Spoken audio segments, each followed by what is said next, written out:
sci-fi and fantasy short stories.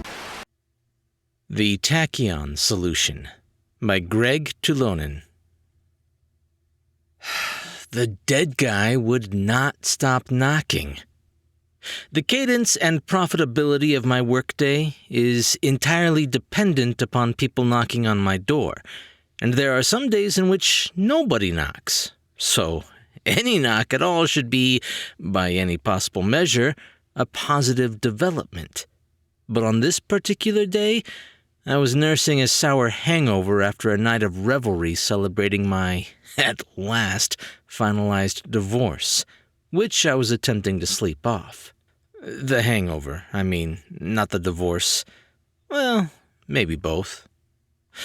I was stretched out on my far too short office sofa, my attempt at sleep in no way aided by the sun shining through the blinds at exactly the correct angle to hit my eyes, not to mention the dead guy's incessant knocking. I pulled a couch cushion over my head and waited for him to give up, which he didn't. So I finally roused myself enough to go open the door, and there he was, the dead guy. Let me tell you, this guy was in no great shape. His skin was pasty and green, and thick white spittle collecting around his lips. He was shaking violently, like someone had put 6 quarters in him and set him on extra spin. And his pants were torn and muddy, as if he had spent the better part of the morning falling down. He wore a black t-shirt with a complicated-looking equation printed on it in white. G mu nu plus lambda G mu nu equals kappa T mu nu, which was, as they say, all Greek to me. "The Tachyon Solution," he said, kind of gurgling it as he clutched his throat and fell to the floor of my office. He was thrashing around pretty good by that point. I hope he doesn't throw up, I thought, which was maybe not the nicest thing in the world to be thinking in that moment, but in my defense, I had just had the carpet cleaned. I'm a private detective, or private eye, as nobody I know has ever called it in real life. Detectives are only called private eyes in books and movies, in which potential clients and various bit players are always bursting into their offices in some sort of over-the-top dramatic fashion, by dropping dead, for example, or pulling a gun, or simply being a mysterious, voluptuous dame. But in each case, dragging the detective down a treacherous path of murder and mayhem. The workday of a real-life detective isn't like that at all. Mostly I do background checks for employers who could have done the same thing themselves if they knew how to use the internet. And if a woman does come through my door, she's neither mysterious nor voluptuous, but rather on the wrong side of middle age and wanting to know if her husband is cheating on her. Which he is, let's face it. Because if she's bothering to seek out a private detective, there have already been enough clues for her to have worked it out for herself. But I digress.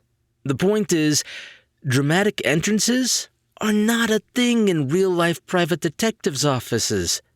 Except on this day, when the dead guy burst in and said, "The Tachyon Solution," like it was something that was supposed to mean something. Which it didn't. Not then. I keep calling him the dead guy. But in point of fact, he wasn't dead when he was knocking on my office door. And he wasn't dead when I let him in. And he wasn't dead when he said, "The Tachyon Solution." And he wasn't dead when he fell down, flailing around on the floor like a carp in a canoe.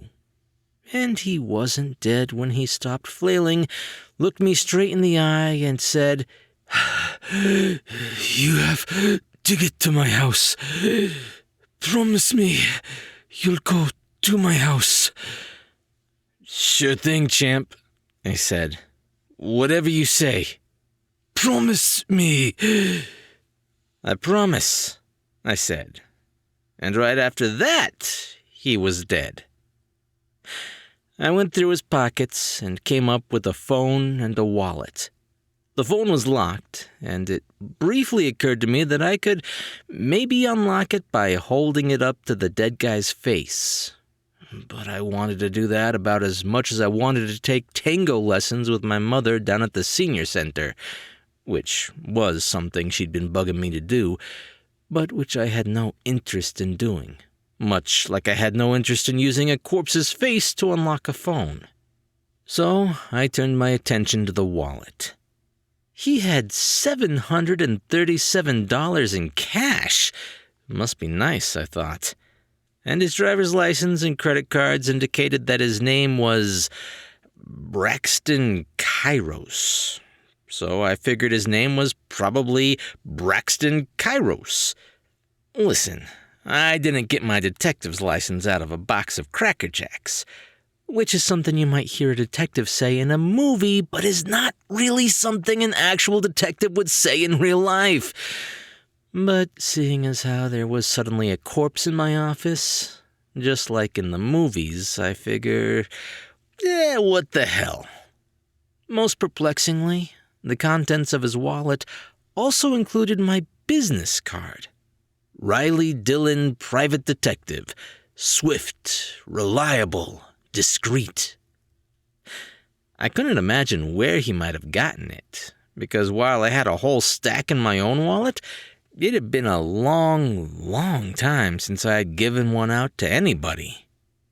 Having some random guy drop dead in your office can really screw up your day's plans, even if your only plans for the day were to sleep off a hangover until it was time for dinner. Hey, especially if those were your only plans. You have to report the death, of course, and after that, there are going to be questions to answer and forms to fill out. The bureaucracy of homicide investigation is Byzantine, and I had no desire to navigate it, not to mention my almost pathological aversion to interacting with cops. So I called Joe. In movies and books, the detective always has a buddy on the force who can serve up crucial information and get the detective out of all sorts of jams. Joe isn't that for me.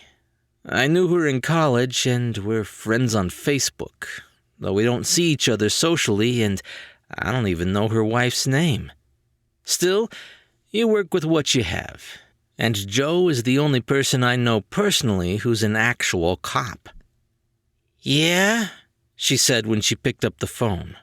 She sounded suspicious, as if whoever was calling would almost certainly be bearing bad news, which I was. "Hi, Joe," I said. "It's Riley." "Riley who?" Not the most promising response, I'll admit. "Riley Dillon." "Oh," she said, somehow making it sound like of all the possible Rileys who might have been calling her, I was the most disappointing by a considerable margin. "How's it going?" I said, trying to give the conversation some forward momentum. "Fine," she said, determined to stop any momentum in its tracks. "Listen, Joe, I've got a bit of a situation here." She didn't say anything to that, so I kept going. "A man came into my office and died. I think he may have been poisoned." "What makes you say that? Did you poison him?" "Well, no." "Okay, then why don't you hang up and call 911? Listen, Joe, we're friends, right? I'd say we're more like acquaintances." "Fine, acquaintances. As your acquaintance, I'm asking for a favor here." "Which is what?" "Come to my office and get this body tagged or cataloged or whatever you have to do to dead bodies. I'm going back to my apartment to take a nap, after which I'll be happy to answer any questions you or your colleagues may have." "You've got to be kidding." You know, I didn't have to call you at all. I could have called a lawyer." There was a silence on the line, like the silence that must exist in the vast nothingness of space. "Joe?" I ventured, to see if she was still there. "What?" "Do we have a deal?" "Who is this guy?" "His ID says his name is, Braxton Kairos." "You're joking." "Seems like a pretty weird joke." "Braxton Kairos is dead in your office." "You say that like I know who Braxton Kairos is." "Riley, Braxton Kairos is one of the 5 richest people on the planet. How could you not have heard of him?" "I don't get out much." "Well, if it's true, it's going to bring out half the force to your office, and the other half will be waiting for you out in the street." "That's fine," I said. "After I take a nap." "No, not after you take a nap. Immediately, as in right now." "I'll leave my office door unlocked," I said. "Riley, you better—" Joe began, but I hung up before I could hear what she had to advise. I put my phone in airplane mode and beat a hasty retreat, running down the stairs of my office building at a breakneck pace, and hoping like heck that wasn't an accurate phrase. The problem, I realized as I sat behind the wheel of my car, a 12-year-old Honda Accord badly in need of new brakes, was that I had no place to go. Or rather, I had plenty of places to go, but no place I could think of offhand that cops wouldn't think of as well, probably before I did. My apartment was out, obviously, and today, of all days, my ex would be in no mood to provide me sanctuary in what was formerly our house, or to in any way indulge my semi-fugitive status, which I assumed I had obtained the moment I had disconnected my call with Joe.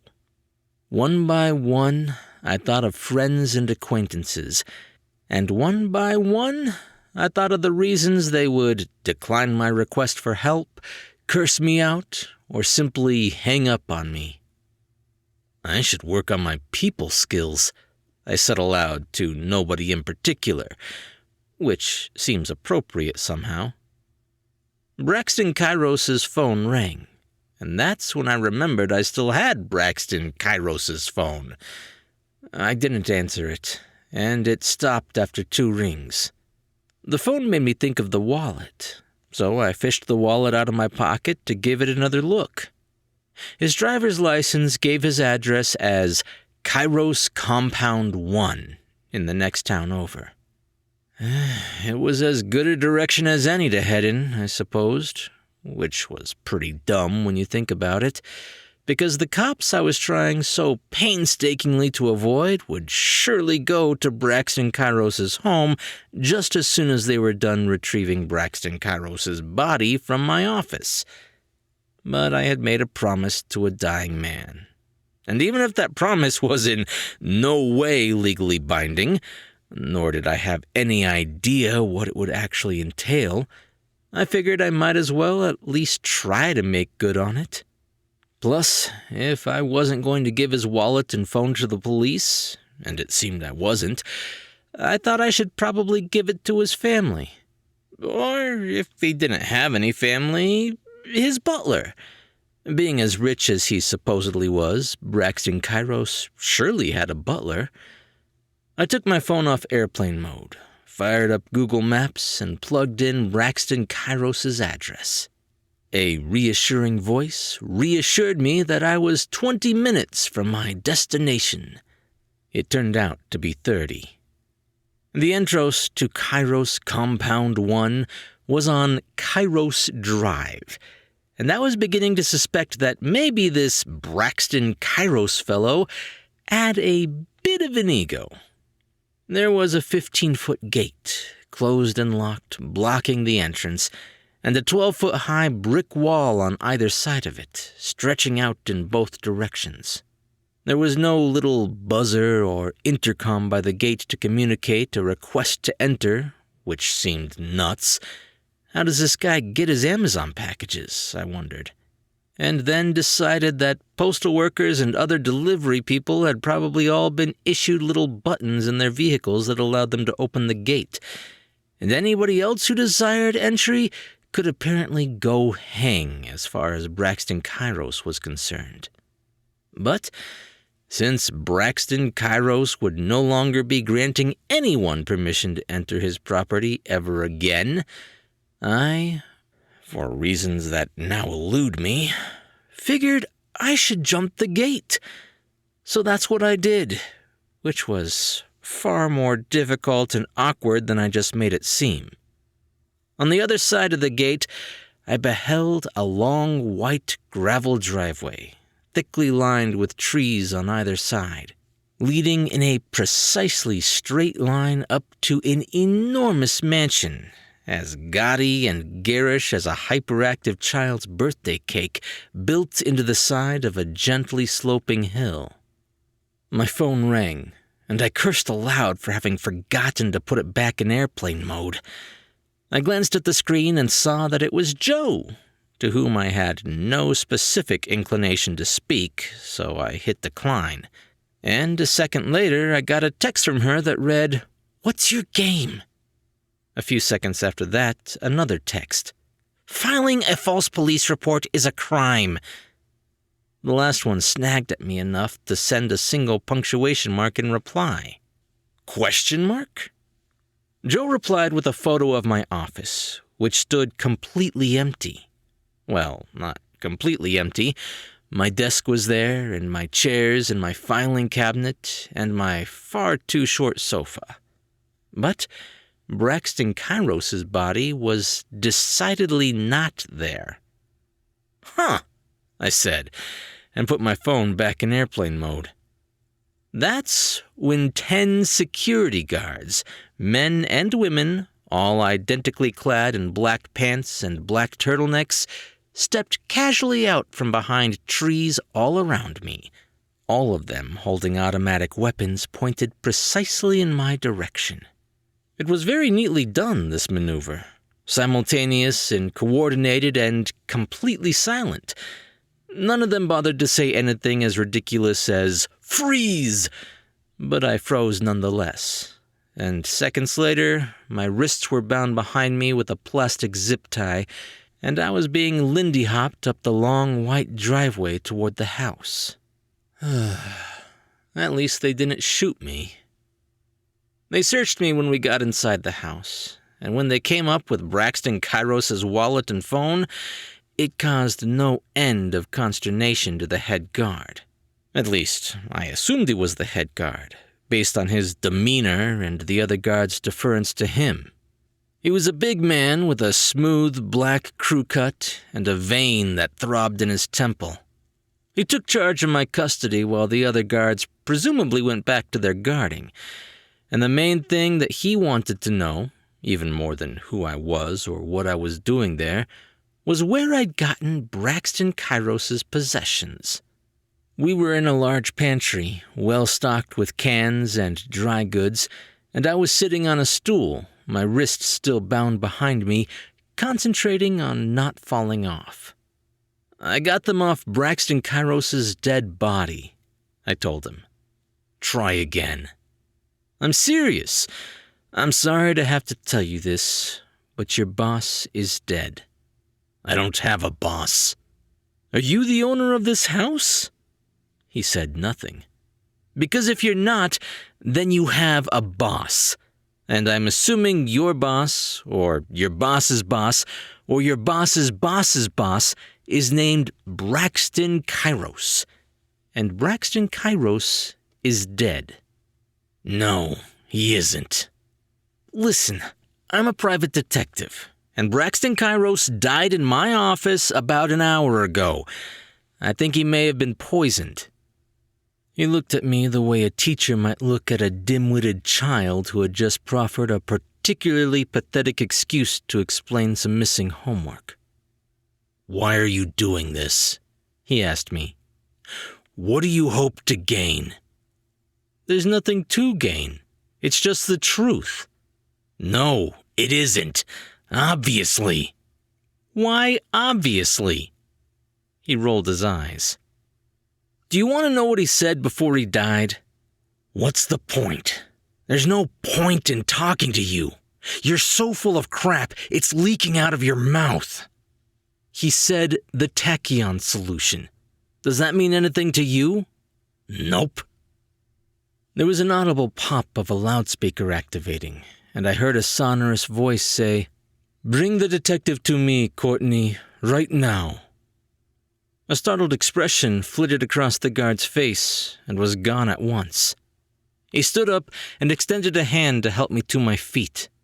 "Let's go," he said. "Your name's Courtney?" It was a long, labyrinthine walk to our destination, up staircases and down corridors, with turns and reversals and doorway after doorway, and I hoped I wouldn't have to find my way back out on my own. At last, we arrived at a massive, ornately decorated office that clearly belonged to the house's head honcho. Although we'd come up several flights, I could see we were still on a ground floor, and I recalled that the house had been built on the side of a hill. The vast yard outside this office was clearly at the very top of that hill. At the far end of the room, behind a desk the size of a battleship, sat the dead guy from my office, Braxton Kairos, wearing the same clothes he'd been wearing an hour or so earlier, though untorn, unmuddied, and altogether more kempt. Also, I couldn't help but notice, he wasn't dead. "Thank you, Courtney," he said. "You may remove those restraints." With a disgruntled grunt, Courtney snipped the zip tie binding my wrists. Kairos said, "The wallet and phone. May I see them?" Courtney took the long walk over to Kairos's desk and set down the wallet and phone. "Leave us, please," said Kairos with a dismissive wave of his hand. "Mr. Kairos, do you want me to—" "I'm sorry. Did I forget to say now?" Courtney did his disgruntled grunt thing again and then left, pointedly not looking in my direction as he passed. The door closed behind him with a soft snick. Kairos regarded me from behind his desk. "Have a seat," he said. I took the same long walk Courtney just had, Kairos never taking his eyes off me. "Where did you get these things?" he asked, gesturing to the wallet and phone. I was still making my way across the room, and it occurred to me that the architecture of this office was its own sort of power play, as visitors were forced to travel a great distance to get to Kairos, and he could just sit behind his desk the entire time, master of all he surveyed. "I'm not sure anymore," I said. I had finally reached him. He pointed at a chair and I sat in it, noting at once that it was positioned quite a bit lower than Kairos's own chair. "Explain," said Kairos. I quickly summarized everything that had transpired that morning. It didn't make much sense, unless maybe Kairos had a twin brother. "Do you have a twin brother?" I asked him. "No." "Then I don't have the slightest idea what's going on."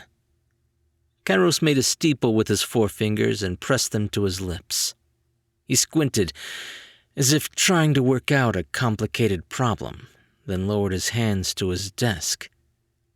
"When you have eliminated the impossible," he said, "whatever remains, however improbable, must be the truth." Sherlock Holmes, right? Indeed. And when Arthur Conan Doyle wrote those words, over a century ago, they may have even been true, but not anymore. Why not? Because we cannot eliminate the impossible. In fact, the impossible is the only possible explanation. I'm not sure I follow. Let me show you something. He produced from his pocket a wallet, placing it on his desk, directly beside the wallet I'd retrieved from the corpse in my office. They appeared to be identical, right down to the scuff marks. Compare their contents, he said. Lay them out on the desk side by side. I did as he asked, removing all the cash and cards from the wallet he'd provided, and doing the same with the wallet I'd brought. With the exception of my business card inexplicably included in the second wallet, their contents appeared to be the same. Same driver's license, same credit cards, even the same amount of cash, $737. Must be nice. Garros plucked a $50 bill from both stacks of money and held them up next to each other. Notice anything unusual? He said. Look at the serial numbers. I looked at the serial numbers. They were the same. Counterfeit? I ventured. No. I don't understand. They're the same bill. Yeah, I still don't understand. I know. Garros pursed and flattened his lips multiple times. That business card of yours, did I have it on me when I came to your office? Yeah, it was in your wallet. I don't know where you got it, though. You should give me one. You can keep that one. Garros shook his head. Better not. The bootstrap paradox, don't you know? No, I don't know. Garros sighed.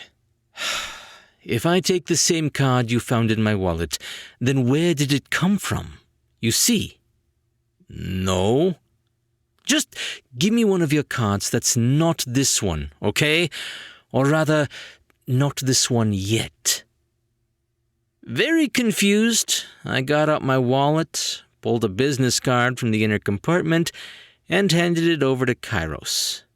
He took it silently, almost reverently, and tucked it into his own wallet, along with the cash and cards from the desk, and he put his wallet back in his pocket. The second wallet and its contents remained on the desk. Garros picked up the phone I'd brought with me and held it up to his face, unlocking it. He turned it to face me. 2 hours fast, he said, and set it back down on the desk. Okay. Garros stood up very suddenly. Let's go for a walk, he said. He opened a window behind his desk, not a door like a regular person, a window, and hopped out as nimble as a cheetah. I followed, somewhat reluctantly, as nimble as a very clumsy cheetah. I don't know the exact acreage, but I would be willing to bet that Braxton Garros's backyard was larger than Rhode Island. We walked quite a distance, me struggling to keep up with his long strides, past marble statues and gibbering fountains, and broad ponds and exotic gardens and meticulously groomed lawns, Garros peppering me the entire time with questions about our previous encounter. If indeed it really had been Garros I had encountered in my office, though I still didn't see how it could have been. Tell me again, he said, what I said before I died. You made me promise to come here, to your house. Before that, I mean. You said, the Tachyon Solution. Garros stopped walking and turned his face up toward the sun. Does that mean anything to you? The Tachyon Solution? No, I said. He resumed his rapid pace, and I jogged a little to stay by his side. No reason why it should, he said. It's a project name that's so secret, even my top scientists helping me with the tech have never heard it. I keep their research siloed, you see, so nobody knows what anybody else is working on, and only I can see the whole board. So really, there's nobody who could have said the Tachyon Solution to you besides me. I don't understand. Do you know what tachyons are? I've heard of them, I said, adding, not really, no. Tachyons are hypothetical particles that can travel faster than light. Okay. Only they're not hypothetical. I've found them. I've isolated them. I've contained them in a supersaturated solution. This solution right here. He pulled from his pocket a glass vial containing a thick liquid, dull and opaque. I couldn't think of anything to say besides, "Ah!" So that's what I said. We had come to an immaculately manicured garden. Kairos stopped walking and sat on a marble bench bigger than my bed at home. The implications of this discovery are literally astronomical, he said. Faster than light communication, faster than light travel, but most applicable to the circumstances in which we currently find ourselves. If you were to consume the contents of this vial, as 5 lab mice previously have, you would travel 2 hours into the past. He said this last bit very mildly, as if he were talking about how nice the day was. The only problem is, he continued, unconcerned by or oblivious to my disquiet, shortly after you go back in time, you die. Maybe 45 minutes, no more. And after you die, your corpse rematerializes in the present, a minute or so after you left. I still haven't figured out why. Okay, I said, thinking I might have been better off if I'd stayed and talked to the police. But that reminded me of Joe's texted photo of my corpseless office, so maybe not. Maybe this was all an elaborate con, but to what end I couldn't fathom. Kairos was doing the thing he'd done before, pursing and flattening his lips over and over again. Then he stopped and said, "Perhaps someone is plotting to kill me, to poison me with my own Tachyon Solution, though it's a mystery to me who would want to do this." "Maybe Courtney?" I suggested, for no other reason except I hadn't liked him very much. Kairos ignored that and continued his own train of thought. "Maybe that's why I sought you out in particular," he said, "to prevent my own murder." The idea seemed to fill him with awe. "How would you even know about me? You gave me your card." But I only gave you my card because you asked me to, after I was already here. And I only came here because you made me promise to before you died?" This was turning out to be the strangest conversation of my life. Kairos placed a hand on my shoulder. "If we open our minds to the possibility of time travel," he said, "we must accept the idea that causality is not necessarily chronologically linear. We must embrace the existence of causal loops." I still wasn't completely buying his story, and I didn't know what causal loops were, but for the sake of the discussion, I indulged him. "Okay," I said.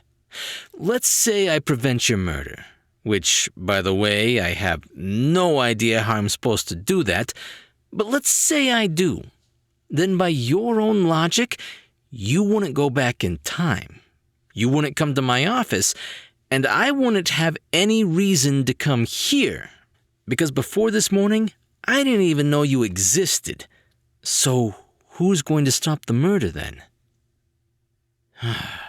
"It's a conundrum, to be sure," said Kairos, frowning.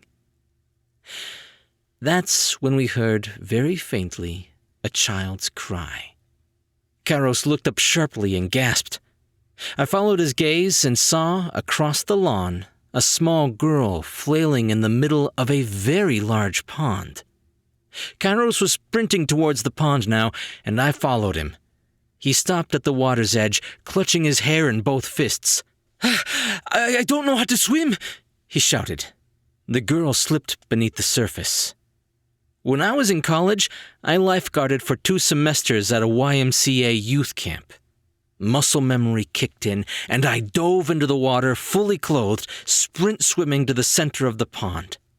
I couldn't see the girl anymore, but I remembered roughly where she'd gone under. I ducked beneath the surface, the water dark and murky and foreboding. I couldn't see anything at all, but I kept pushing forward underwater, my lungs protesting the sudden deprivation of oxygen. I swept my arms in front of me in the hopes of making contact with something, and finally, my fingers brushed fabric. I grabbed it and pulled it toward me, rising as fast as I could, the girl torpid and slack in my arms when I broke the surface. Kairos was screaming something, but I didn't pay any attention to him as I clutched the girl to my chest and kicked toward the shore. I could tell she wasn't breathing. When I reached the shore, Kairos tried to take her, but I pushed him away, none too gently, and began chest compressions. Kairos batted at my arms, but I ignored him. After 45 seconds, the girl sputtered, coughed up about 3 cups of water, and weakly whimpered, "Daddy?" Kairos scooped her up into a fierce bear hug and looked at me in wonder. "I don't know how to swim," he said again. "It's a good thing I was here," I said, and a sudden realization hit both of us at once. Without hesitation, Kairos unstopped the vial and drank its contents in one gulp. "Get her back to the house," he said. "I don't want her to see me when I come back." And then he disappeared, all at once, like a soap bubble bursting. I heard a soft pop as air rushed into the space he had just occupied. The girl blinked in confusion. "Daddy?" she said. I reached for her hand. "My name's Riley," I said. "Why don't you and I go for a walk?"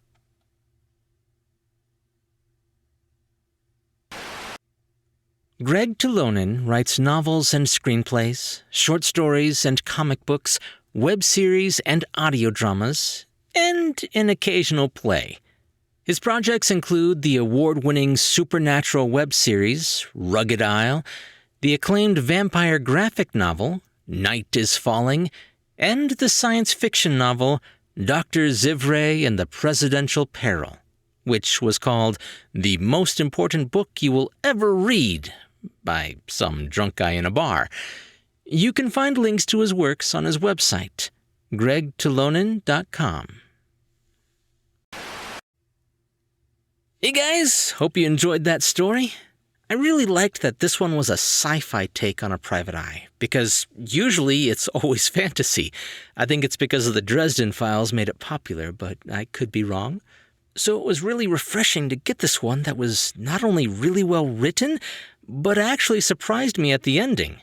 While this is the first time I've worked with the author Greg Tulonen, I'm hoping it's not the last, because I am definitely a fan of his style. It was so much fun to narrate.